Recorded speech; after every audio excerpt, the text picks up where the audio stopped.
3, 2, 1.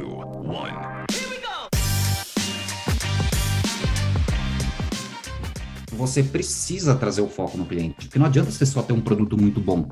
O produto é muito bom, mas se você tem um problema, você manda uma mensagem, ninguém te responde, o teu CX é terrível, a experiência do cliente é terrível, o cliente não consegue se entender, você começa a trazer mais produtos, serviços e verticais dentro do teu app, o cliente não sabe para onde vai, para onde vem, você começa a chover o cliente de e-mail, não dá. Qual a experiência do cliente? Eu não estou falando só de atendimento, não. Estou falando da jornada, da experiência dentro do app, UX, UI. Eu estou falando dos e-mails que você manda, os 250 mil notificações que você manda por push. Entregar o básico é responder 3 perguntas. Você fez o que você falou que iria fazer? Você melhorou minha vida? Como eu me senti? Basta responder essas 3 perguntas. Se você responder essas 3 perguntas e elas forem positivas, você vai reter esse cliente. Seja muito bem-vinda! Seja muito bem-vindo. Eu sou Stefano Venturato. E eu sou a Isabela Câmara. E esse é um case para chamar de seu, o podcast da Anshan Brasil com as principais histórias de sucesso e suas ciladas do ecossistema brasileiro. Isa Câmara, estamos aqui hoje para falar do assunto que está na pauta de 10 entre 10 CEOs brasileiros. Clientocentrismo. Exato, hoje a gente veio falar aqui sobre um case de virada, um case de transformação, que é o case da Recarga Pay. Além deles estarem ali expandindo a sua plataforma, eles também estão trazendo a voz do cliente para dentro das suas decisões, para dentro das suas estratégias. Eu particularmente estou bem animada, estou bem curiosa aí para saber mais sobre a trajetória da Fintech nessa virada aí para o foco no cliente. E a Anshan também recentemente foi eleita um dos cases de sucesso pelo prêmio Smart Customer. Então aí, junto com gigantes, junto com a Recarga Pay, eu tenho certeza que vai ser um papo bem legal, muito bacana, e que você também vai conseguir trazer bastante coisa desse case e até mesmo do case da Anshan para incorporar nas estratégias do seu negócio, né, Steph? Exatamente. Então já fica aí o recado para vocês não perderem essa e outras discussões tão importantes que a gente traz por aqui. Deem follow no podcast aqui no agregador favorito. Enviem sugestões de case para podcast@anshanbrasil.com.br. Compartilhem com os colegas um case para chamar de seu, o de hoje, os anteriores, o que vocês quiserem. E todas as terças estamos aqui com o episódio principal e quintas com o episódio bônus. Recados dados, bora pro case. Bora! Estamos aqui hoje, então, com o Renato Camargo, que é Country Manager do Recarga Pay, e também com o Rafael Dantas. O Rafa já é de casa, ele é superintendente aqui da Anshan, e também é Top 100 Customer Success Strategy 2021. E a gente está aqui para falar, né, sobre o grande case de hoje, que é o case da Recarga Pay. Mas antes, né, Stan, da gente entrar de vez no case, a gente precisa conhecer bem, né, quem está aqui com a gente. Conhecer os detalhes tão pequenos do Renato e do Rafa. A gente já teve até, já contando o bastidor para vocês, a gente teve que cortar aqui o quebra-gelo, porque o quebra-gelo estava quase virando o podcast, porque a gente estava falando tanta coisa diferente aqui, que é melhor a gente já ir direto para detalhes tão pequenos, que eu já percebi que hoje é episódio para pia de bastante louça. Eu falo aqui, Renato, que tem dia que a gente grava episódio para uma pia mais rápida, quando você não tem tanta louça para lavar. O de hoje eu acho que é para aquela pia de louça de domingo, sabe? Tem bastante louça, então vai ter que dar um tempo para lavar. Mas conta pra gente seus detalhes tão pequenos aí, Renato. Pia de louça de domingo de pandemia, agora na recuperação que as pessoas estão se encontrando, ou seja, vai ser aquela bela de uma pia. Bom, pessoal, super obrigado, Isa, obrigado, Stefano, Rafael, super obrigado por estar aqui, claro, todo o pessoal da Anshan. Eu sou apenas um rapaz latino-americano, não sei, é tão difícil a gente se apresentar, né? A gente tem perguntas que norteiam isso, tá, Renato? Então, onde vive, do que se alimenta, é sexta-feira no Globo Repórter. Então, vamos lá. Então, vamos, na verdade, eu esqueci da parte da pia para lavar, então vamos fazer papo de bar mesmo. Sou Renato, sou Country Manager CMO da Recarga Pay, estou aqui há 3 anos e pouco, tive passagens aí pelo Grupão de Açúcar, passei pela Gol também, passagem pela Cor, de hotelaria, já há algum tempo, sempre aí margeando e norteando marketing, growth, CX, vendas, são sobre as áreas que eu acabei trabalhando. Eu moro em São Paulo, capital, Vila Madalena, tenho 2 cachorros, sou casado, cachorros pegos na pandemia, inclusive, né, muitos cachorros adotados aí. Ainda bem, eu sou super a favor da causa animal, aliás, sou uma pessoa bastante ligada a isso. faço um ativismo bastante forte, inclusive nas minhas redes sociais, até no LinkedIn. Então a gente até pergunta, Renato, mas o que você está falando de causa animal no LinkedIn? Eu falei, a rede é minha, o LinkedIn é meu. Não, é super importante divulgar. Inclusive, até você perguntou, né, o que come. Virei vegetariano na pandemia, por conta da causa animal. Minha motivação foi a causa animal mesmo. Eu tenho uma verdadeira adoração por bichos e parei de comer carne. Assim, ainda tenho ovo, tenho leite, mas estou indo nesse caminho. Interessante. Maratonista, corro bastante todos os dias, gosto bastante. Estou aqui para falar sobre o que vocês quiserem. Sensacional, sensacional. Eu vou fazer uma pergunta muito indiscreta, Renato, mas Obrigado. quantos anos você tem? Porque quem tá acompanhando e não está nos vendo, não está vendo que acho que vale a pena ir para o YouTube. O Renato é muito jovem, então acho que vale a pena você contar para a gente um pouco dessa. Não, aparenta muita juventude, sim. Não, eu vou inclusive me autodescrever, é bom, eu tinha até esquecido disso. Vamos lá, sou o Renato, sou uma pessoa branca, um homem branco, cisgênero, sou gay, tenho 1,70 m, não sou uma pessoa muito alta, não sou das mais altas, mas estou na média do brasileiro. E, olha a pergunta que você fez, eu vou fazer 40 anos daqui a um mês. Jovem. Vou chegar nos meus 40 daqui a um mês, em dezembro. Não, é engraçado, porque assim, eu estou me sentindo com 20 e poucos, e na minha infância, 40 anos, quando os meus pais tinham 40 anos, eles já me tinham com 10 anos de idade, casados, filhos, aquela coisa toda estruturada, parecia uma coisa extremamente distante. Falei, nossa, 40 agora são os novos 60, né? Ou 60 são os novos 40, enfim, alguma coisa assim, gente. Ô, Renato, pergunta, é sagitariano? Sou sagitariano, 19 de dezembro, cara. Tô na beirinha ali pro próximo, que eu não sei qual é o próximo, mas tô na beirinha ali do próximo, super sagitariano. Eu tô na beirinha do próximo, eu sou o último dia de Sagitário, 21 de dezembro. Temos até isso comum. Tamo junto, quase um do lado do outro, a gente vai se parabenizar. Mesmo. Ô, Rafa, então já conta seus detalhes tão pequenos aí também, então já emenda com a sua história agora. Vamos lá, então já sabem que eu sou sagitariano do último dia de Sagitário, 21 de dezembro, ou seja, eu e Renato vamos trocar presente em mês que vem. Eu sou paulista de nascimento, goiano de coração, mineiro de alma. Tanto quanto diferente, já rodei para esse Brasil. Você era paulista, Rafa? Não tinha acesso a essa informação. O sotaque não ajuda, né? Não. Mas eu nasci em São Paulo, já morei, quando vocês imaginarem, no Brasil, de Manaus, a Campo Grande, Goiânia, BH. Sou filho do Brasil, mas essas 3 cidades eu tenho um carinho enorme, especial. Me descrevendo também, já que o Renato puxou isso também, sou um homem branco, cisgênero, estou com uma camisa polo azul. Estou aí numa fase, né? Eu sou tão adolescente, meus cabelos estão nascendo ainda, a gente não está completo aqui em cima, mas eu tenho cabelos lisos, pretos, olhos castanhos escuros também. Bom, jogo beach tênis, entrei nessa onda na pandemia também, é o único esporte que eu consegui praticar com recorrência. Eu me alimento de doce, energético e kombucha, é uma mistura um tanto quanto diferente. Não, com todo respeito, assim, eu não tô rindo, mas é que é uma mistura, cara, que eu acho que eu nunca ouvi, assim. E eu vou falar uma coisa para vocês. Foi a primeira vez que a gente perguntou, e olha, a gente já esteve aqui com o McDonald's, com a diretora de comunicação do McDonald's, ela falou que ela se alimentava de McDonald's, mas essa mistura é novidade aqui. Essa é novidade, não. Mas eu tenho uma preocupação, porque a gente sempre começa um case para chamar de seu, perguntando para as pessoas do que vivem, do que se alimentam. Eu tenho ficado muito preocupado com a dieta dos nossos convidados, porque essa do Rafa agora, acho que é uma das mais inusitadas que a gente já passou por aqui, viu? Mas tudo isso, gente, é para substituir o café que eu não tomo. Então, doce, porque tem glicose, kombucha, que é chá preto, e energético, que é energia. Então, tudo isso para a gente aguentar esse pancadão do dia a dia. Sou casado, então já estou com minha esposa aí cerca de 7 anos, tenho passagens pela Anshan, então comecei como estagiário aqui dentro, até chegar gerente regional, aí eu fui dar uma volta no mercado, então fui vice-presidente da Sambatec, meu grande amigo Gustavo, e aí eu voltei já como superintendente, assumindo 5 operações da Anshan, e aí eu comecei a me enveredar por essa onda de CX, CS, e eu comecei a trazer esses projetos para dentro do nosso negócio e com muita felicidade eu vejo algumas transformações que nós temos feito. Esse sou eu.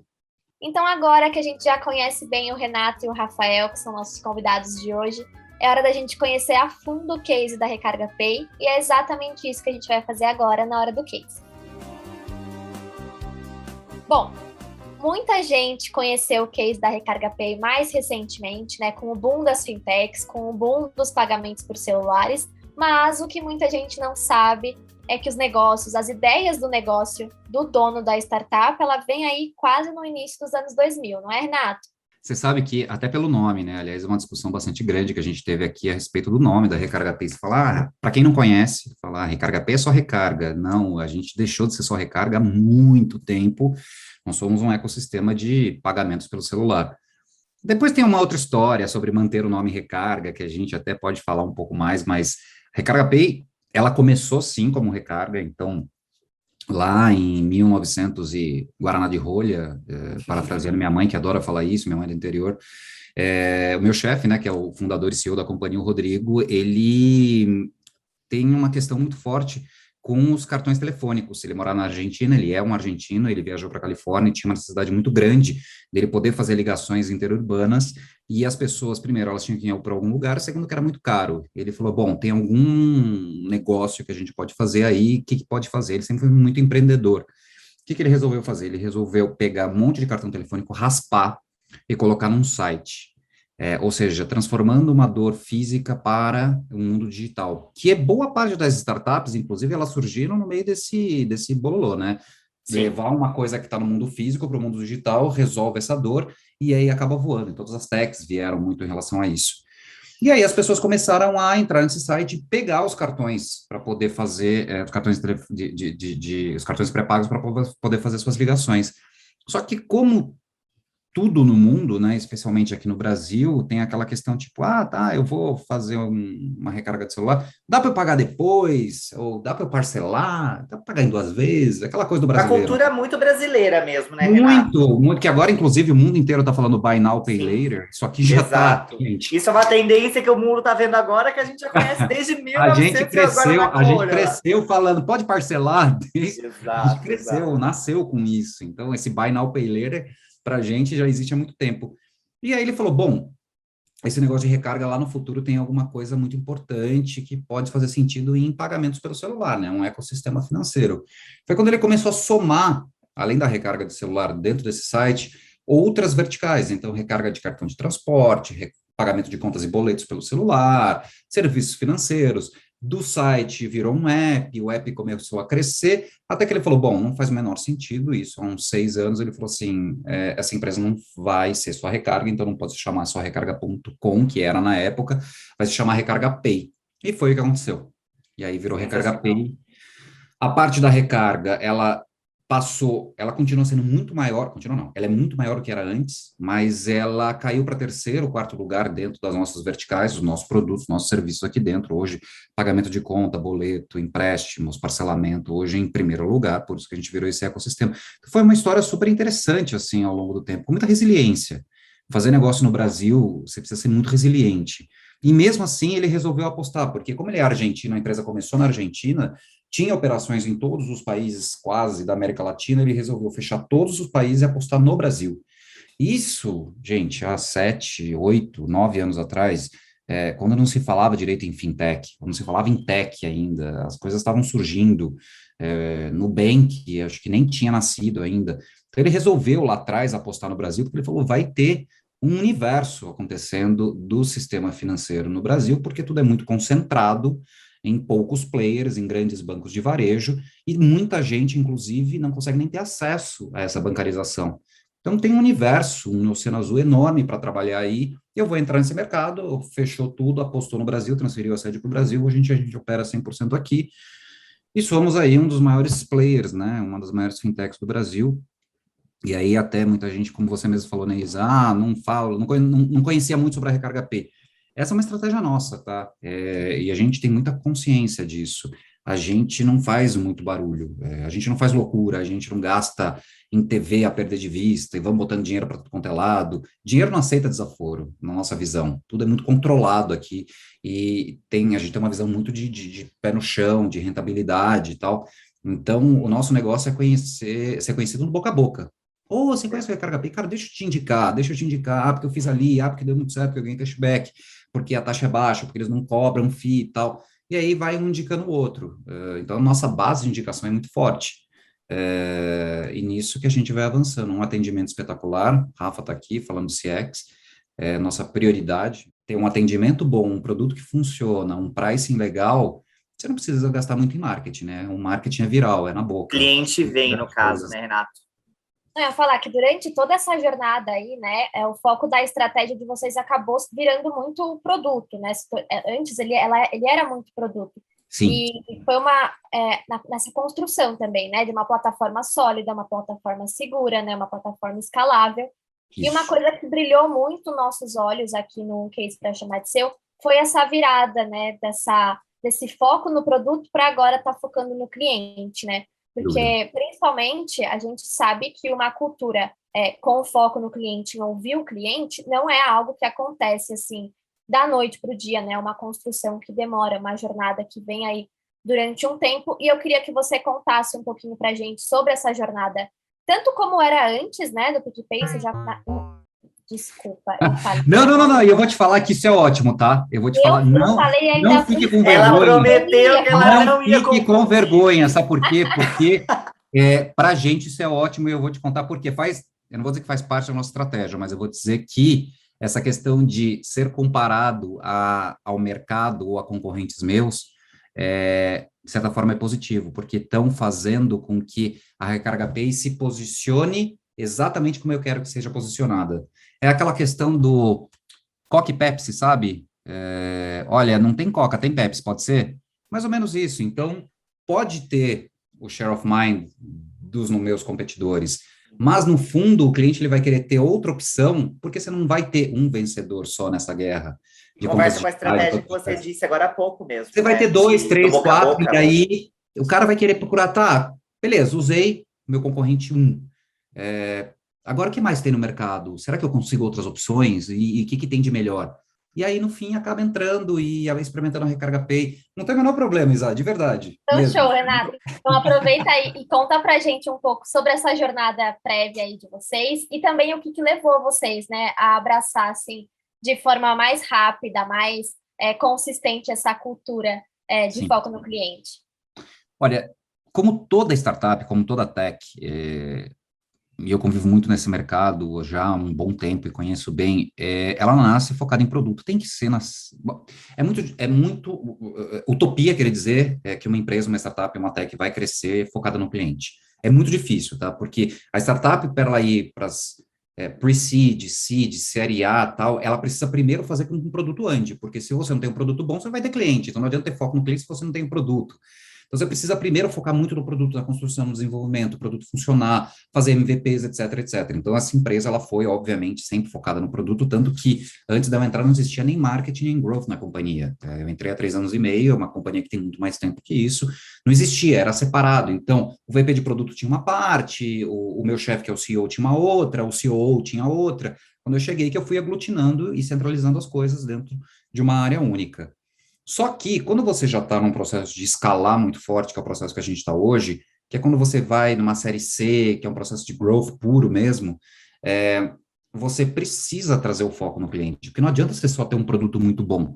O produto é muito bom, mas se você tem um problema, você manda uma mensagem, ninguém te responde, o teu CX é terrível, a experiência do cliente é terrível, o cliente não consegue se entender, você começa a trazer mais produtos, serviços e verticais dentro do teu app, o cliente não sabe para onde vai, para onde vem, você começa a chover o cliente de e-mail, não dá. Qual a experiência do cliente? Eu não estou falando só de atendimento, não, estou falando da jornada, da experiência dentro do app, UX, UI, eu estou falando dos e-mails que você manda, os 250 mil notificações que você manda por push, quem deixa as notificações ligadas aí dos aplicativos de delivery, sabe quantas push notifications a gente recebe por dia, então, assim, de qualquer jeito, e manda de qualquer banana, enfim, eu sou vegetariano, e por mais que eles vejam que eu só como coisa vegetariana, eles continuam mandando, opa, hoje é o dia do churrasco, eu falo, pô, por favor, gente. Errando um pouco aí, algoritmo.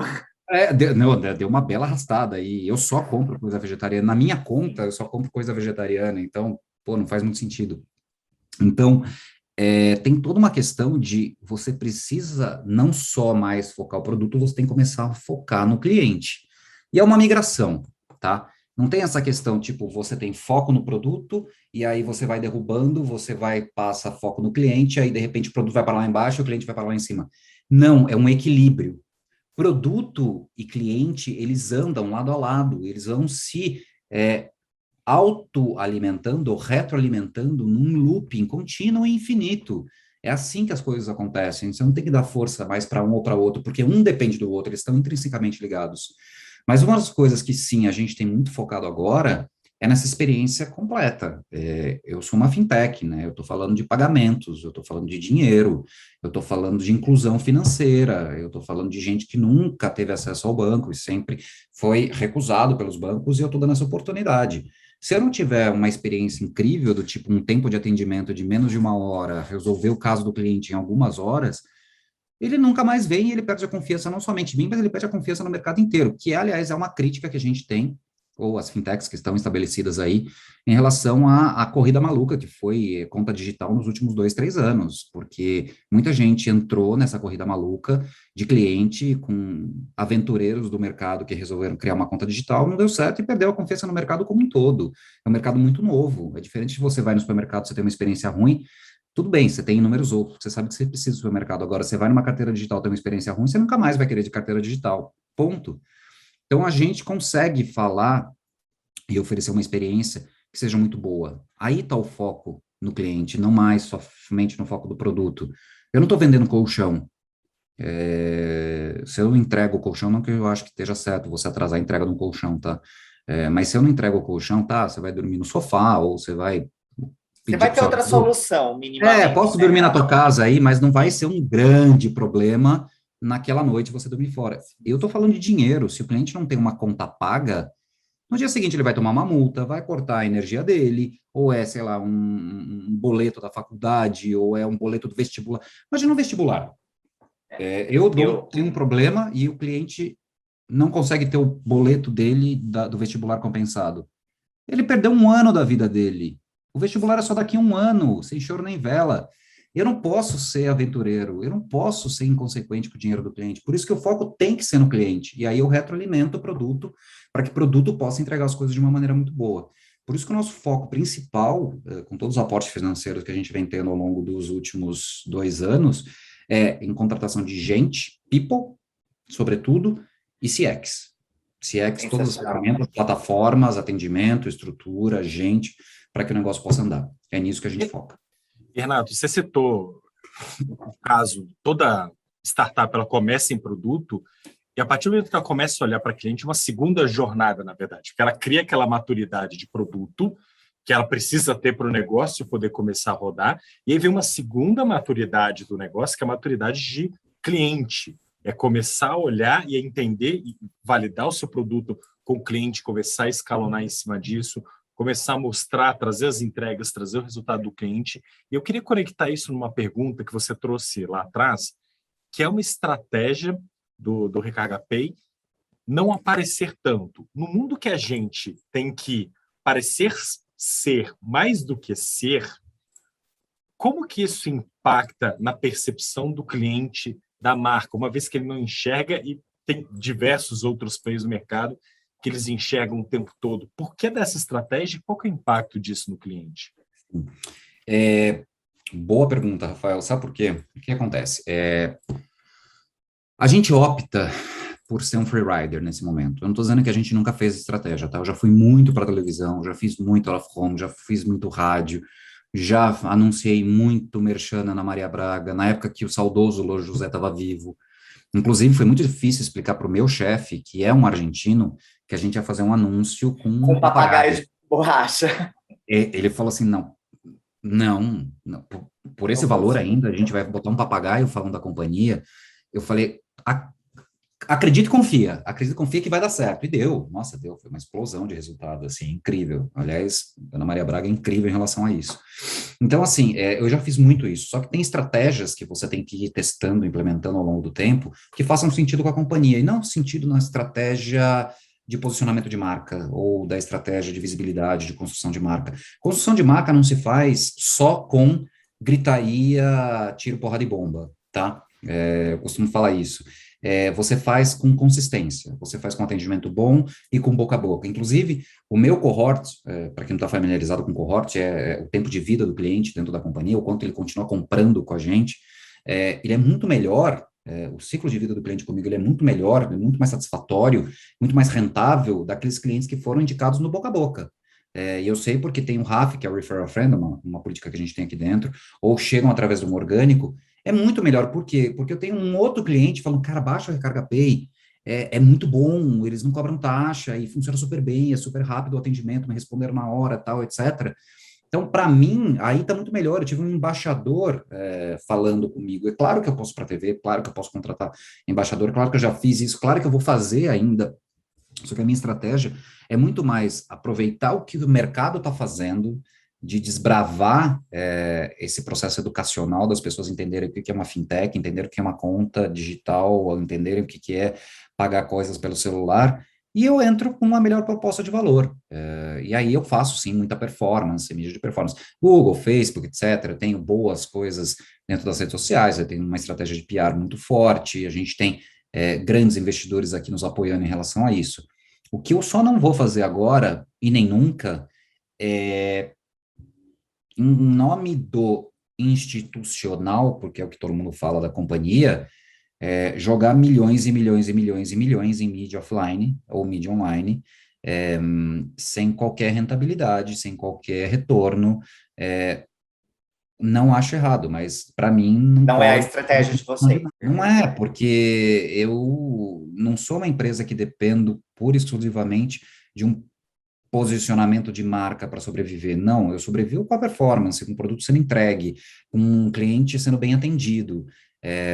Eu não sou uma coisa intangível que eu preciso construir um posicionamento idealístico para que o cliente possa vir aqui. Ele quer o show me the money, deixa eu ver como é que funciona, e por isso eu vou te indicar, e por isso eu vou falar bem, e assim por diante. Fora que eu tenho investidores, e eles querem entender o meu retorno. Esse negócio de cash burn, né, do tipo, ei, nova rodada de investimento, série C, série D, série E, vamos pegar e vamos contratar, sei lá, metade do elenco da Globo para poder falar A sobre a conversão disso na prática não é a melhor possível, no caso, né, Renato? gente, vai dinheiro Sim. E outra, o seu cliente, até já puxando a pauta, o seu cliente não está necessariamente dependendo de ter uma pessoa muito famosa te falando ali, né? Falando sobre o Recarga Pay. O seu não, cliente está ali na utilização e em você, efetivamente, eu já ouvi o Rafa falar isso várias vezes, você entregar o que você prometeu para ele. Então, se você promete e cumpre, você conquista o cliente e esse boca a boca vai te alimentar de alguma forma também, né? é o básico bem feito, o cliente quer o básico bem feito, e é esse o destaque, entendeu? A gente tem muita gente no mercado ainda não fazendo o básico bem feito. E eu estou Sim. falando de atendimento ao cliente, eu estou falando de experiência, eu estou falando de custo, eu estou falando de tempo de resposta, tempo de resolutividade, tudo isso.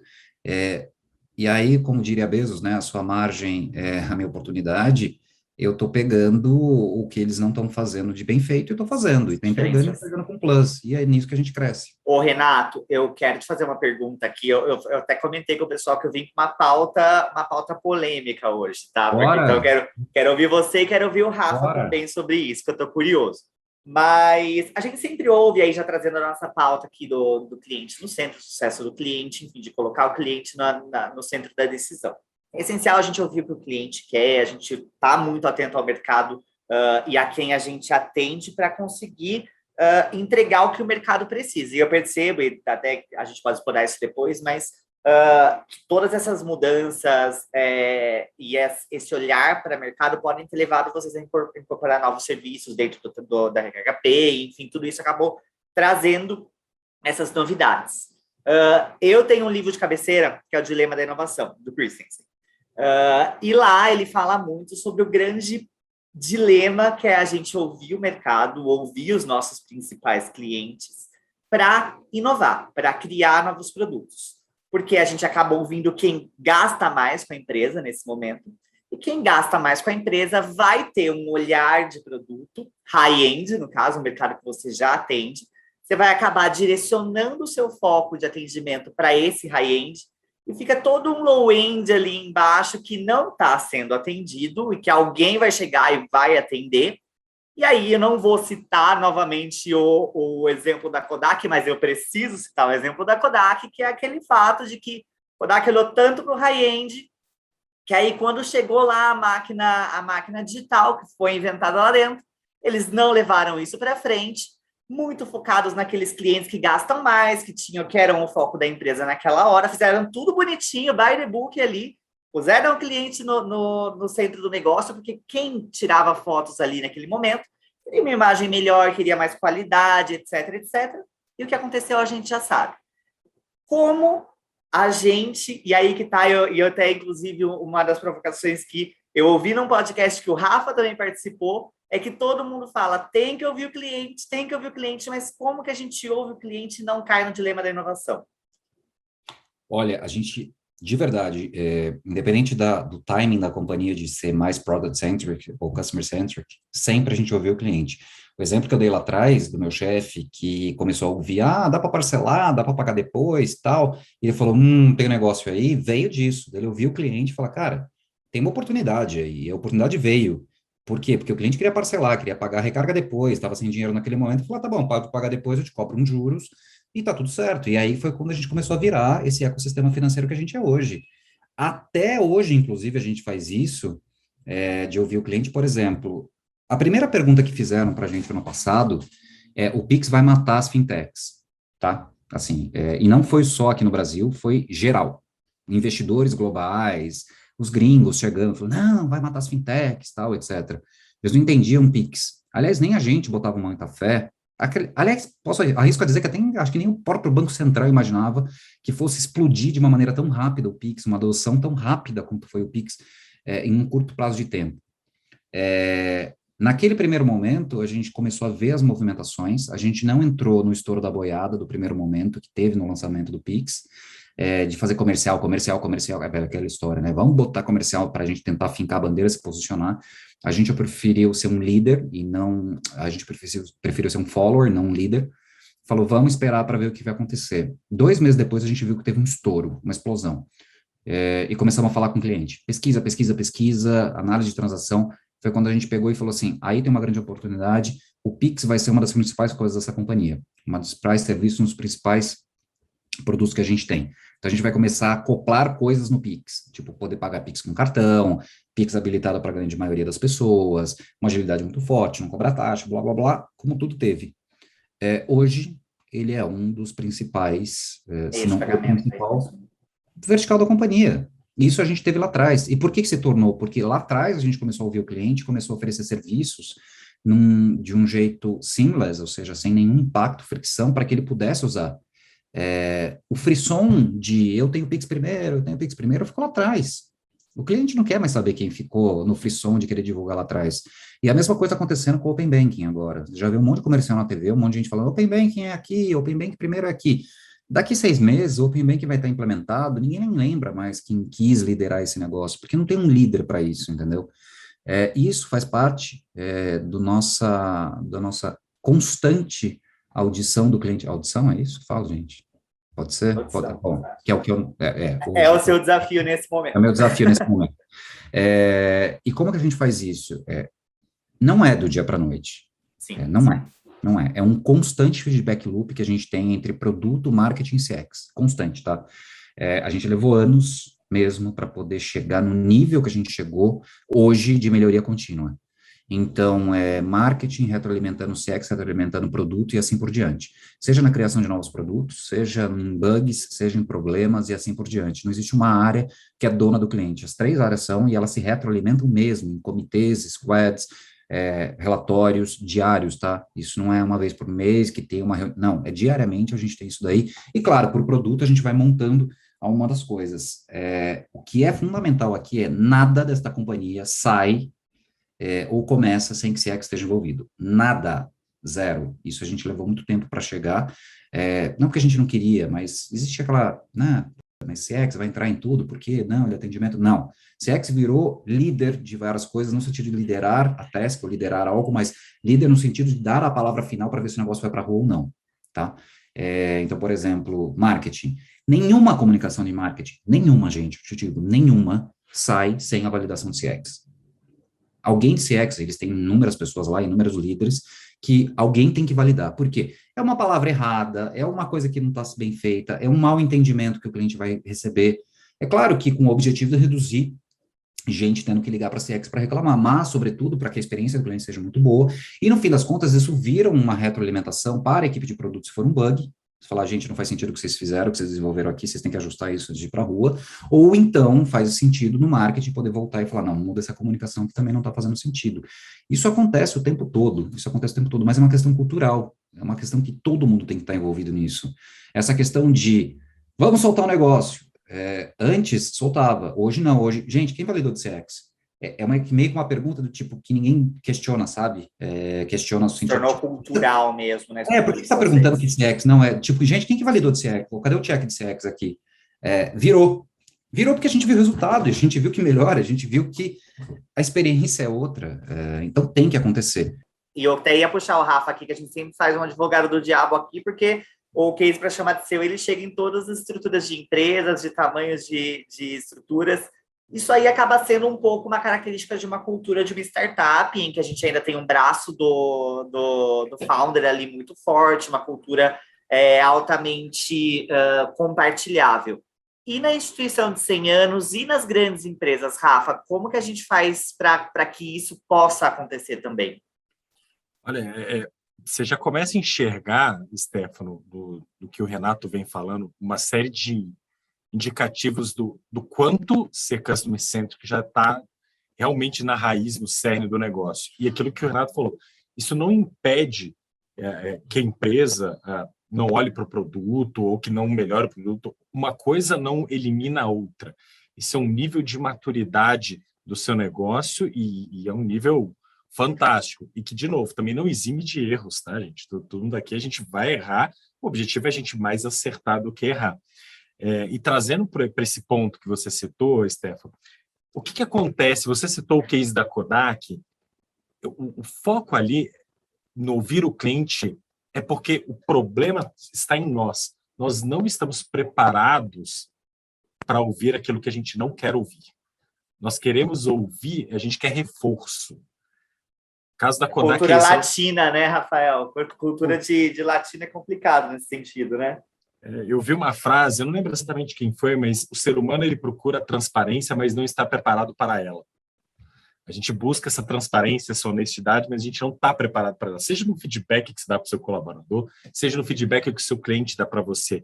É muito mais fácil você ir lá e olhar o cara que está dando seu NPS 9, 10 e está aplaudindo e a gente fala, olha, nosso NPS é 72, do que olhar aqueles 3, 4, 100 mil que estão reclamando de alguma coisa. É ali que está um maior crescimento nosso. Óbvio, você não vai deixar de atender aqueles que estão lá em cima, mas é porque eles já estão no nível de satisfação que você continua na sua melhoria contínua e lá pode vir alguma inovação, pode vir outros processos, outros produtos, só que naquele grupo ali embaixo que você tem que fazer um estudo muito aprofundado. É um problema de processo, é um problema de produto, é o mercado que a gente quer atender, não é o mercado que a gente não quer atender, o que eles estão substituindo a gente, o que está sendo colocado ao nosso lugar, para onde que eles estão indo. Então, a gente precisa aprender a ouvir aquilo que a gente não quer ouvir. Ninguém quer ouvir do seu produto. Eu não quero ouvir na Ancham quando o cara reclama que participou de uma determinada atividade, não gostou. Acho que o Renato também não gosta de ouvir, o cliente, sei lá, perdeu, teve um problema de pagar. Ninguém quer, ninguém gosta. Mas precisa, e a gente precisa treinar os nossos ouvidos, olhos, enfim, o que seja, a ouvir e trabalhar em cima disso. E aí que a gente entra nesse caso de todas as empresas, que é o nosso caso, Damcha, inclusive também.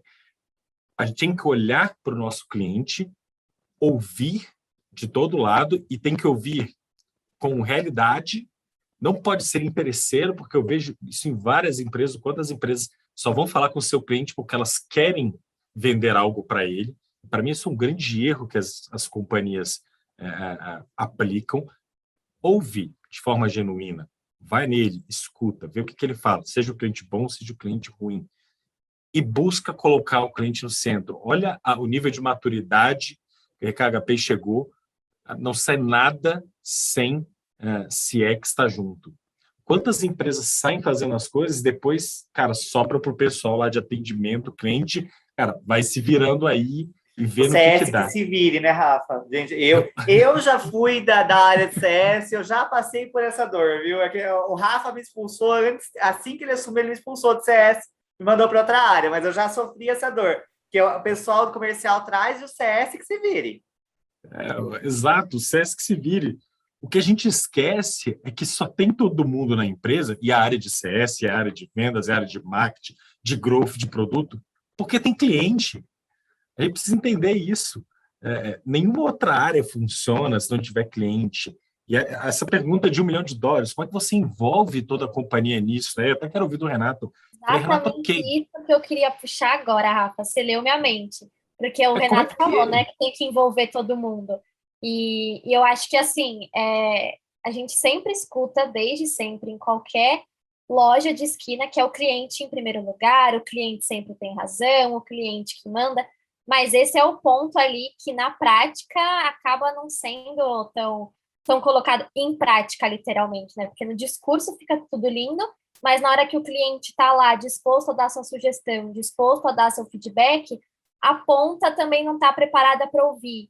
Ou ela escuta, mas ninguém sabe o que faz com esse dado. Ele acaba ficando jogado, ele é perdido ali no meio de 1 milhão de dados que a gente sabe que as empresas coletam todos os dias. Então, eu queria saber, Renato, como que é tudo isso aí dentro? Você falou um pouquinho que nada passa sem o aval do CX, mas nem tudo foi assim, né? Nem sempre tudo foi assim. Foi uma construção e eu queria entender a importância de envolver a empresa toda. E eu quero saber como é que envolve, não é produto, não é marketing, porque isso está muito conectado com o negócio. Eu quero saber como é que é finanças, como é que é jurídico, como é que é RH, como é que envolve isso dentro desse modelo. Vou até pegar um caderno para anotar essa resposta aí. Não, vamos lá. É uma construção também, viu? Não é fácil, não é uma coisa do dia para a noite, é uma coisa que você vai construindo. Mas eu posso te dizer que quando você, em algum momento, se você já é uma empresa consolidada de muito tempo, independente da quantidade de colaboradores, tá? Mas se você e dali para frente você começa a ter uma mudança cultural que seja sólida, que seja consistente, a coisa vem. No nosso caso, a gente sempre teve isso, veio dos fundadores. Então, essa cultura, ela vem se perpetuando e se replicando, não somente nas ações, mas as pessoas que vão entrando. Então, por isso que a gente é muito criterioso no nosso processo seletivo. A gente não está muito preocupado em quantidade que a gente vai colocar para dentro. Apesar de ter crescido muito, saído de, sei lá, de 50 pessoas há 4 anos, também quase 500 agora, a gente é muito preocupado com quem vai vir, como vai fazer, tem a ver com nossos valores, tem a ver com a forma da gente pensar, a forma da gente executar. Então, sem ego, todo mundo fazendo junto, colaborativo, não tem a tua área, não tem a minha área, essa é a minha área, esse é o meu resultado, não, todo mundo junto, inclusive todo mundo compartilha resultado, não importa quem vai apresentar, tem muito isso, mas isso vem muito de cultura.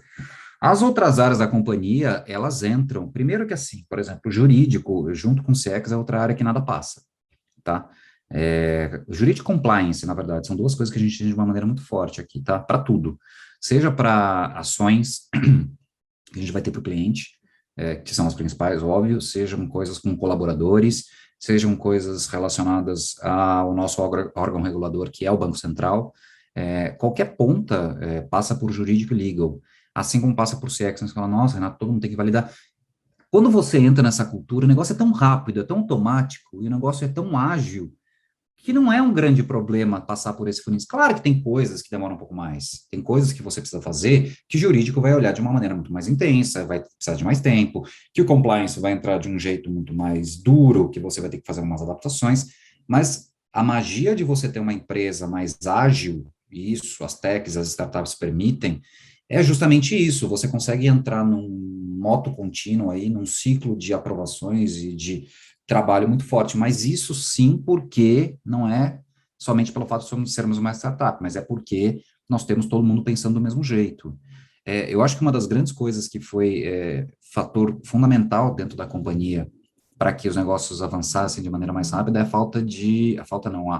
a baixada de ego, baixada de bola de todo mundo. Não tem meu resultado, minha área, isso é meu, isso é seu. Se você não aceitar o que eu estou falando, você vai se ferrar e eu não. Ou o resultado é teu, o resultado... Não, é meio que tipo todo mundo junto, sabe? A gente trabalha meio que em formato squad aqui, então tá todo mundo compartilhando a mesma coisa. Eu não sou o dono do resultado, eu sou marketing, growth, mas não sou o dono do resultado. Mas produto também não é dono do resultado. Não, é todo mundo junto, eu estou compartilhando com eles. Se o produto não tem a venda, nós vamos dividir o resultado, nós vamos dividir para mais ou para menos, e a gente vai falar junto. Então, é meio que todo mundo junto. Agora, não é fácil, é uma questão cultural, é um negócio que leva tempo, tem que ser estruturado, Eu já trabalhei em empresas que tinham esses 100 mil colaboradores que vocês falaram. O Grupo Pão de Açúcar é assim. E uma das coisas principais que a gente fez antes de botar um produto na rua foi testar com colaborador. São 100 mil colaboradores. Se o colaborador, considerando que a gente, ali no GPA, vendia produtos que todo mundo consome, porque o que se vende no supermercado todo mundo consome, se o colaborador não comprar, significa que você não está conseguindo atingir o teu consumidor, porque teu próprio colaborador não vai vender o teu produto, não vai comprar o teu produto.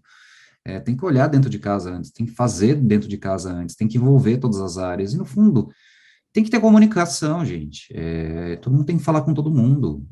As pessoas precisam entender qual é o objetivo. Agora a gente vai ajustar aqui, vai ajustar ali, vai mudar um pouco, o cliente pediu isso, por que a gente está fazendo? Por que está subindo taxa, baixando taxa? Você tem que explicar para a tua equipe por que você está tomando aquela atitude. Porque senão o cliente vai reclamar, e aí, por exemplo, um especialista nosso CX vai ouvir o cliente e vai falar assim, não é que esse cliente tem razão? E aí ele vai voltar contra a empresa. Quando você dá um contexto para o time de CX, para um especialista, vai falar assim, não, eu entendi o lado do cliente, mas eu também entendi o lado da companhia. Vou tentar responder para o cliente de um jeito que eu vou somar as duas coisas. Porque daí fica bom para a companhia e fica bom para o cliente. Que tem essa coisa, o cliente tem 100% de razão, não existe. A companhia tem 100% de razão, não existe. É um mix. Você tem que ter um mix. A companhia, o objetivo dela é rentabilizar, né? A gente precisa rentabilizar para poder crescer, para poder seguir operando. E às vezes, para rentabilizar, você precisa mexer em coisas no financeiro, ou no pricing, ou na experiência, ou no produto, que pode ser que impacte algum grupo de clientes. E você tem que entender que isso precisa ser um mix, e o cliente precisa, de certa forma, se adaptar a isso. Mas quem vai colocar a cara lá na frente? A linha de frente. Seja CX, ou quando você tem loja física, que não é nosso caso, os atendentes de loja, vendedor, eles que vão ter que explicar isso. Se você não conta para eles o que está acontecendo, porque está tomando essa atitude, acabou, afunda, a estratégia afunda ali. É capaz, inclusive, dessa tua linha de frente virar e falar assim, quer saber? Essa empresa é uma M, você tem toda a razão, cliente. Inclusive, eu estou saindo dessa companhia, como já aconteceu algumas vezes, né? Não aqui com a gente, mas em outras empresas. Mas olha, gente, o papo tá bom, e se a gente for seguir aqui, o podcast vai ficar com 4 horas, mas eu preciso cortar. E eu queria cortar a gente aqui no nosso papo, falando de futuro, passando para outro tópico. Eu queria saber, tanto do Renato quanto do Rafa, o que as empresas... Outra pergunta, né, de $1 milhão, o que as empresas precisam se preparar para o consumidor? O que o próprio consumidor vai esperar das empresas agora? É uma customização? É uma personalização no atendimento? É um atendimento mais humano? É tudo isso ou nada disso? Então, eu queria entender como que vocês enxergam o consumidor nos próximos tempos, tanto aí dentro da Recarga Pay, quanto também da visão do Rafa aqui dentro da Anchan. Estamos com perguntas fáceis hoje. Tá tranquilo de responder o podcast hoje. Pergunta de $1 milhão, né? Total. Bom, eu vou dar aqui alguns olhares aqui para o futuro. Depois, Renato, se você também não concordar, fica super à vontade, tá, para vir me complementar. Eu acredito muito que a gente vai ter a chamada personalização automatizada. As pessoas querem cada vez mais que os serviços, os produtos sejam personalizados, customizados, mas as empresas também vão precisar aprender a fazer isso de forma automatizada para ter escala. Porque senão a gente vai voltar naquele modelo de ter muita gente para poder atender customizado para todo mundo, e aí a gente vai voltar a dar alguns passos para trás. Então, o fato é, devemos ir para uma customização automatizada, vou chamar assim. Para isso, a gente vai precisar de dados. A área de CS, a área de CX também, vão ser cada vez mais áreas de dados e informação para poder fazer todo esse atendimento. E, somado a isso, vai vir a tal do omnichannel, a omnicanalidade, porque todo mundo vai querer vir por vários tipos de canais. Então, você vai vir por WhatsApp, você vai vir por e-mail, você vai vir pelo site, um chatbot, ou até aqueles que ainda gostam de ir pelo telefone, enfim. O multicanal e essa personalização ela vai ter que ser muito clara e muito coerente em todas as linhas. Eu também acredito que o consumidor do futuro ele vai pedir algo que ainda não é tão comum hoje, mas ele vai pedir segurança.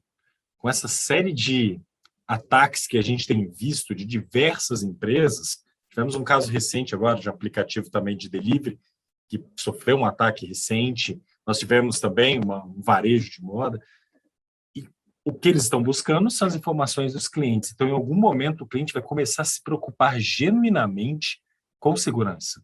Porque hoje, convenhamos, como bons brasileiros, a gente não tem tanta segurança, ou isso é algo que nos atinge de forma muito direta, pelo menos é o que a gente acredita.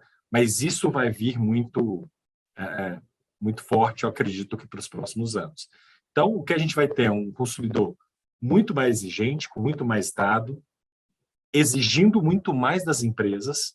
Então, ele vai ter uma exigência de entregas muito maiores e vamos precisar mostrar os resultados muito mais claramente para os nossos clientes, porque a gente tem diversos concorrentes hoje em dia, seja nós, a Chance, seja o RKHPay. Para ele mudar, é muito fácil mudar hoje. Nunca esteve tão fácil você mudar de produto, cliente, serviço, de produto, serviço, do que hoje. Então, vamos ter que nos preocupar em entregar muito mais customizado e com muita segurança. Claro que o Renato também trouxe isso, ainda não tem muita gente que nem o básico entrega, mas eu acredito que em algum momento esse jogo vai virar, e muita gente vai começar a entregar muito bem o básico, que não seja aqui no Brasil, mas a gente vai começar a ter concorrentes de fora e que já vão estar muito mais acelerados. Então, essa disputa, inclusive, vai ser muito mais global do que local. Então, acredito que esse seja um pouco do caminho, pelo menos é o que eu vejo e o que eu tenho visto. Concorrência é uma bênção, né?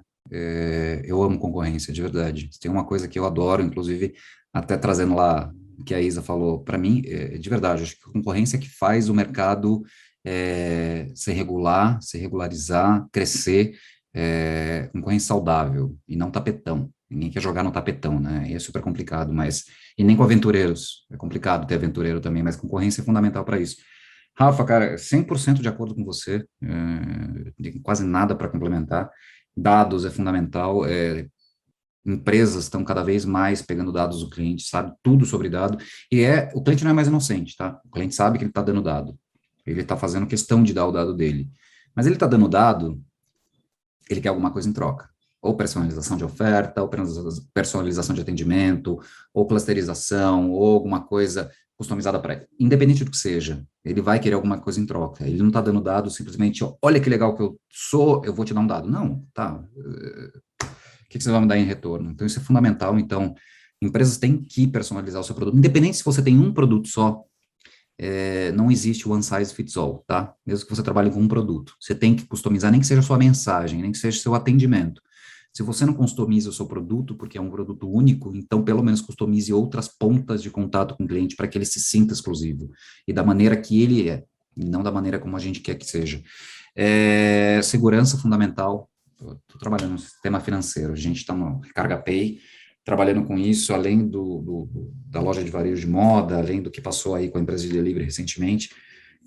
A gente está falando de Pix, a gente está falando do sistema financeiro, todo dia tem uma fraude gigante. Pix teve uma quadrilha que foi presa semana passada, retrasada, não me lembro, de fraudes gigantescas. Aliás, o Pix está na superfície ainda, tentar descobrir que tipo de fraude vai acontecer.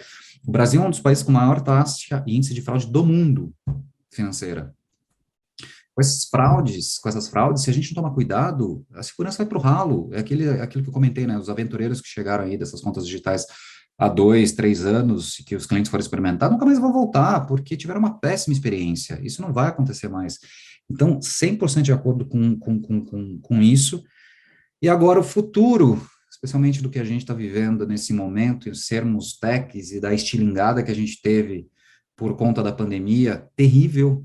Não gostaríamos que tivesse sido a pandemia que desse essa estilingada nas techs ou nas empresas digitais, mas esse foi um fato que ocorreu justamente pelo isolamento social, pelo distanciamento, e as pessoas buscaram produtos que fossem digitais, então a gente teve uma estilingada de crescimento muito forte, mas a gente não esperava isso, a gente não esperava a pandemia, então o futuro é complicado para a gente dizer, né, aquela velha massa, a gente não sabe o que a gente não sabe, então a gente está se preparando da melhor maneira, a gente optou como companhia, desde o começo, a não colocar todos os ovos numa cesta só. Essa eu acho que é uma grande lição, inclusive para todos os empreendedores e para todas as companhias.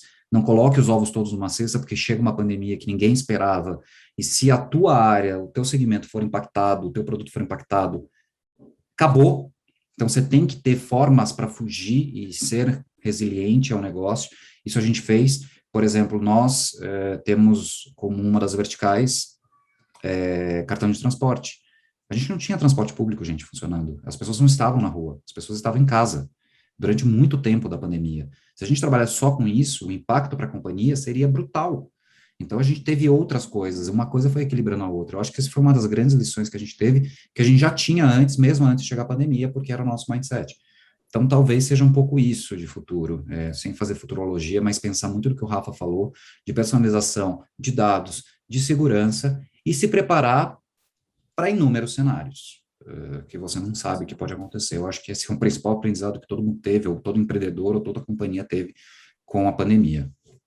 Ô, Renato, só pegando um gancho dessa sua última frase que você falou, esteja preparado para os imprevistos. Eu estava conversando com o professor Eugênio Mussac, cara muito bom, fantástico. Numa conversa com ele, acho que a gente estava almoçando, ele virou e falou para mim, Rafael, você sabe o que vem depois de uma grande crise, né, ou depois da tempestade? Eu falei para ele, bom, depois da tempestade vem a bonança. Ele, não, vem uma outra crise, vem uma outra tempestade. O negócio é como você se prepara durante esse caminho para a próxima tempestade. Essa é a lição. O que vai vir uma outra tempestade? Não sei se é uma pandemia, não sei se é uma crise financeira, não sei se é um novo conflito armado. A gente não sabe. O que a gente sabe é, vai vir. Como é que a gente está se preparando para isso? Como é que a gente vai aproveitar essa jornada até lá? Não podemos desperdiçar o potencial de uma boa crise, né, Rafa? Não, a gente não pode, gente. Teve tantos aprendizados essa pandemia, aprendizados pessoais e profissionais, Sim. Os dois, né? Acho que se alguém... Ninguém sai dessa igual, né, Renato? Nada, gente, pelo amor de Deus, vamos falar dos negócios, sim, do tipo, vamos ficar atento aos custos fixos, pelo amor de Deus, não apostar tudo, todos os ovos numa cesta só, vamos ser resilientes, vamos saber que as coisas chegam e os imprevistos acontecem. Esses imprevistos não vão durar um mês, às vezes podem durar 2 anos, como está acontecendo agora a gente está voltando a se recuperar. Mas, lá do pessoal também, né, vamos falar executivos, vamos cuidar da cabeça de todo mundo, Sim. A gente viu que todo mundo, em menor ou maior grau, foi impactado mentalmente nessa companhia, todo mundo ficou do isolamento, não sabia o que podia acontecer, ou medo da doença, ou medo da perda de emprego, tal, então todo mundo teve que se adaptar em relação a isso. Vamos ficar atentos aos sinais, vamos sair melhores, né, e como o próprio Rafa falou, né, vamos nos preparar porque o próximo pode acontecer, não que isso vá gerar uma ansiedade nas pessoas por próximo, mas se a gente já tiver bem assentado para a próxima crise, para a próxima coisa que vai acontecer, você consegue surfar melhor, você consegue passar melhor por essa próxima coisa. Então, aprendizado, né? Pelo amor de Deus, não vamos sair ilesos disso, vamos aprender com tudo isso. É isso. Então, e a propósito de aprender, então, eu vou até aproveitar seu gancho. Quando a gente ouve muito do errar rápido, não é errar rápido, sim aprender rápido, a gente tem um quadro aqui no podcast que é meu quadro favorito, e eu sei que é o quadro favorito da Isa também, que é o Não Era Amor, Era Cilada. Que é a hora que a gente fala de erro. A gente fala não só do erro, a gente gosta muito de ouvir a história do erro, mas a gente gosta de ouvir especialmente os aprendizados resultantes desse erro. E aí eu já jogo então a pergunta para você, Renato. O que não era amor, era cilada nos últimos tempos aí na Recarga Pay, que você viu alguma coisa que aconteceu, algum aprendizado resultante desse erro? Conta pra gente alguma cilada aí dos últimos tempos. Você sabe que um dos maiores aprendizados que a gente teve aqui foi justamente não pensar que uma coisa funciona para todos os clientes. Não. One size fits all não funciona. Ponto. A gente acabou de falar sobre isso, mas foi coincidentemente um grande aprendizado. Você tem que adaptar, você tem que clusterizar. Um cliente não vai ter a mesma pegada que o outro. E durante muito tempo, na época, principalmente que a gente era uma empresa muito product-centric, a gente ficava muito nisso. Não, esse é um produto único que vai atingir todo mundo. Tá, você pode atingir boa parte, mas vai ter uns 10%, 5% que não tem nada a ver com isso, e eles vão fazer barulho, e eles são os clientes que podem puxar outros 80%. Então, você tem que tomar muito cuidado com isso. Você sabe que dentro de CX, Rafa deve saber bem disso, tem uma máxima que é, a gente está com reclamação aqui, quantas? 2? Aí o produto responde, não, só 2, não tem problema. Você sabe que a gente aprendeu a não pensar mais assim, tá de porrada, tá? Porque, às vezes, as 2 reclamações foram as únicas pessoas que tiveram paciência de abrir uma reclamação. Tiveram outras 10 mil que nem paciência tiveram, falaram, quer saber, deixa, nem vou abrir reclamação. Tudo bem que não era uma coisa grande, era uma coisa tipo, um cupom de R$10, uma recarga de R$10, e a pessoa fala assim, tá bom, por R$10 eu não vou perder tempo com isso. E aí você está perdendo um universo de pessoas que, primeiro, não abrem reclamação, segundo, não vão voltar, terceiro, não só não vão voltar, como vão falar mal pra caramba da tua companhia, para muita gente. Então, assim, tenta não ver só o que o número está te dizendo, tá? Tenta ver acima disso. Levanta uma camada, o número está ali, é super importante, dados ali, super importante, a gente tem um painel de dados gigantesco, mas uma coisa que a gente aprende é, ok, dá um pulo para cima. O que está não sendo dito aqui? E Entre aí, o promotor e o detrator tem um mar de pessoas ali que não estão dizendo nada e que você precisa ouvir. Muito. Eu sou uma pessoa dessa. Às vezes eu nem abro reclamação, falo, gente, tá bom, deixa passar. Quem nunca pediu uma coisa por delivery aqui, veio, sei lá, dos 10 pedidos, 2 vieram errados, você fala assim, tá, eu não vou abrir reclamação, porque preguiça, ter que reclamar que a geleia não era essa, ou a banana não era a nanica, era a prata. Tá bom, vai, fica aí. Cara, acabou, a empresa não tem a menor ideia. Mas você nunca mais pede dali, no caso, né? Jamais. Você não reclama, mas também não pede mais Se dali. eu tiver 2 erros seguidos, não vou pedir mais ali. Vou embora, eu sou cliente que vai embora, qual é a outra opção? Então a gente começou, e aí sim foi um grande aprendizado, não era amor, não era cilada, primeiro, não é uma coisa que funciona para todo mundo, e 2, tenta olhar aquilo que não está sendo dito. É difícil, porque se não está sendo dito, como é que você vai procurar aquilo, né? Como é que você vai chegar naquilo? Faz pesquisa, procura o cliente, abre um diálogo com o cliente, conversa, ouve CX, ou CS, ou cada empresa chama de um jeito, mas ouve, vê o que o cara está falando, vê o que a menina está falando, vê o que os líderes estão falando, o que eles estão te dizendo que o cliente está falando ali. Não acha que CX é uma grande coisa consolidada, vou ver os números, quantas reclamações, taxa de contato, taxa de... Não, olha o número, entra, veja, você vai descobrir coisas fascinantes ali. Rafa vai mandar esse podcast para a Ancha Brasil inteira, hein, Rafa? Todo mundo precisa ouvir esse, hein? Mas, cara, o Renato está certíssimo. Então, assim, não só a gente não gosta de ouvir aquilo que não estão necessariamente falando bem, mas a maioria dos clientes sai sem falar. O brasileiro não gosta de falar não, ele tem um problema enorme em falar não. E é isso que o Renato falou. Chega o negócio trocado, que você pediu, você só não pede mais para restaurante. Cara, você não está dando oportunidade desse restaurante melhorar. Então, primeiro, vamos fazer, gente. Falem para as pessoas, falem para as empresas o que elas erraram.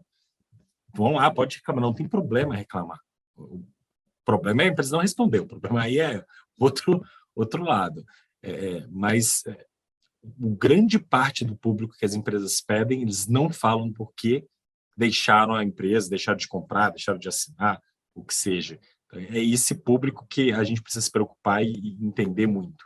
É uma coisa fundamental, não sei para quem vai ouvir o podcast, mas tem uma coisa que eu sempre falo, que executivos não devem se esconder atrás da sua equipe de atendimento ao cliente, jamais.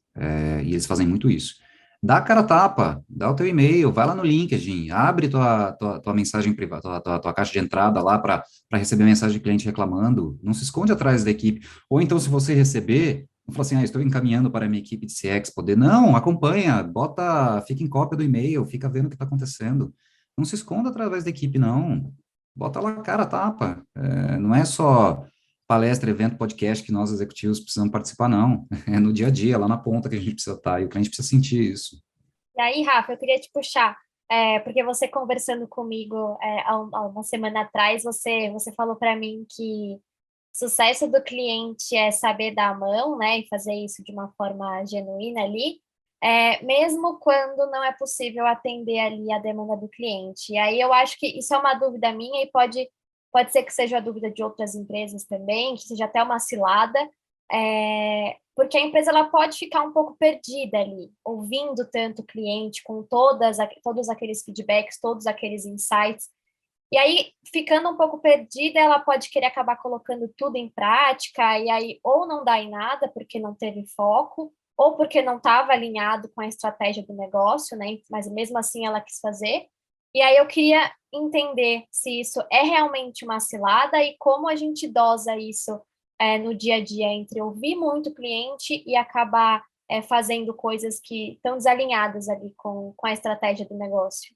a gente falou de saúde mental, também isso é uma preocupação. Se a gente ouvir tudo que o cliente quer, você vai fazer um roadmap de 7.000 pontos que você precisa melhorar dentro do seu negócio.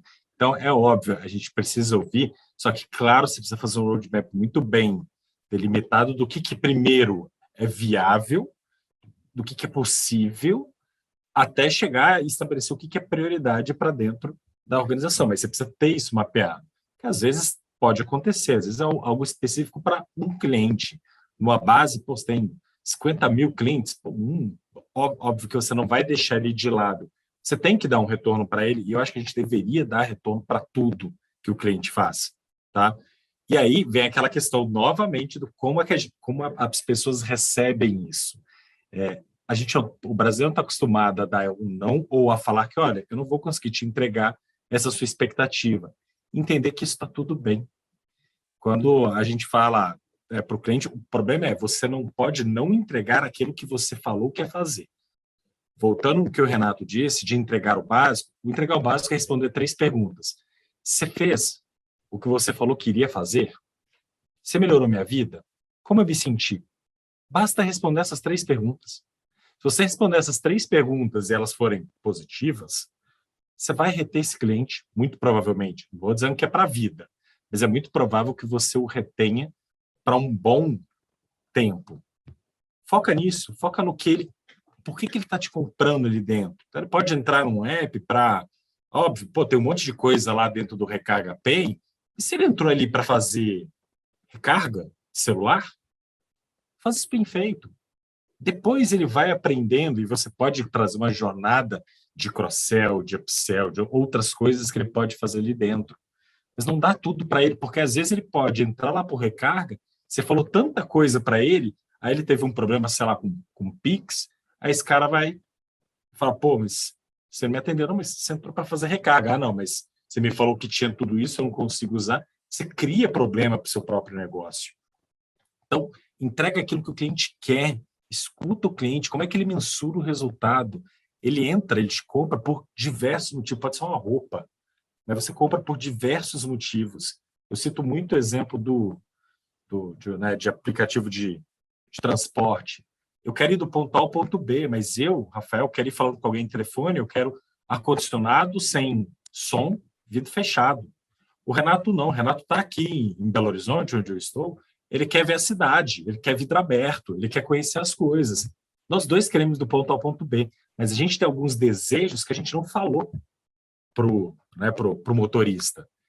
Então, ok, faz o meu ponto A ao ponto B e tenta me escutar, cara. O que mais? O que você precisa? Como é que você entende que essa jornada vai ser positiva? Como é que a gente mensura seu sucesso? Como é que eu te trago o retorno? A gente tem muito medo de falar de retorno. Pronto, resolve esse problema. Depois você dá os outros passos de jornada do cliente. Não queira fazer seu ongoing, toda a sua jornada de adoção, expansão.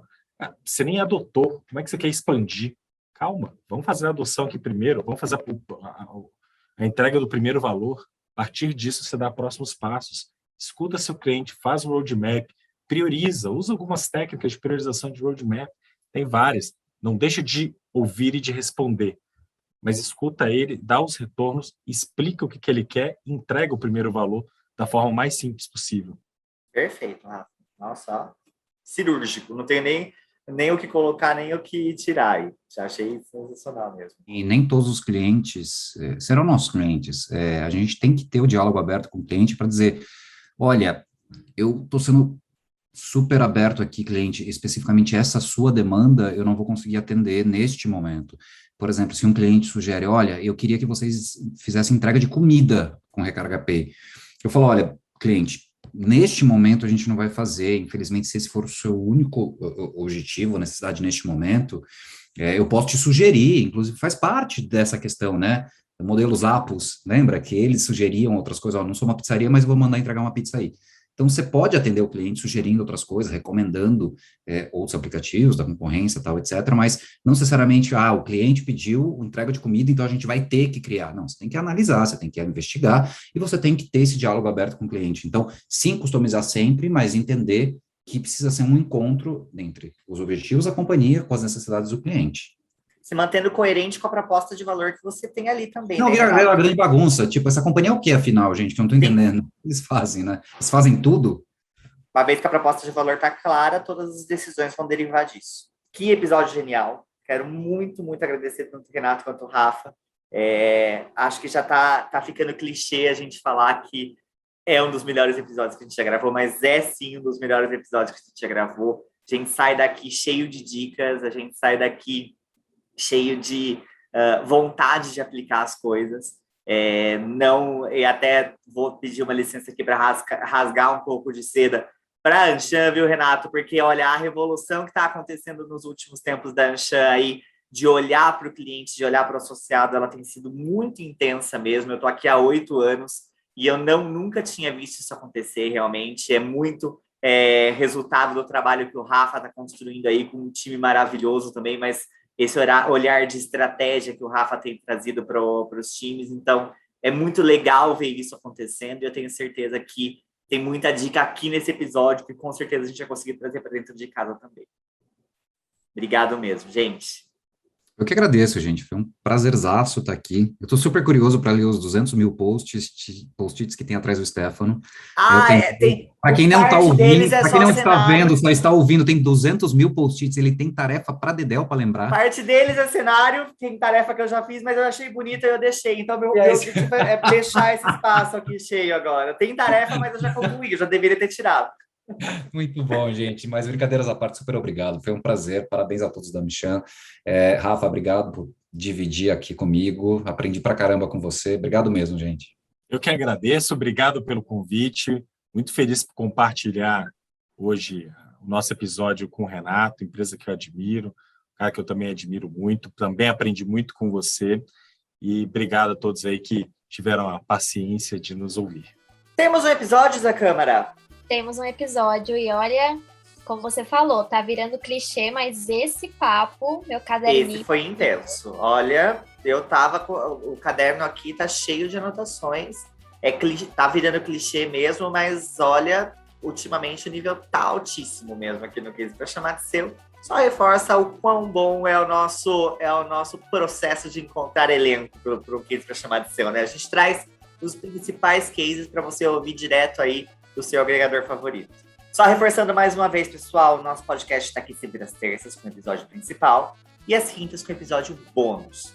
Não esqueça de dar o follow aqui no nosso agregador para vocês não perderem os nossos cases e para vocês acompanharem todos os episódios, as ciladas, as alegrias, as dicas, tudo que a gente sempre fala aqui no Case para chamar de seu.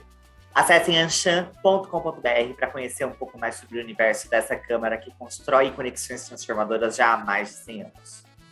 É lá no nosso site também que você pode se tornar uma associada da Anshan.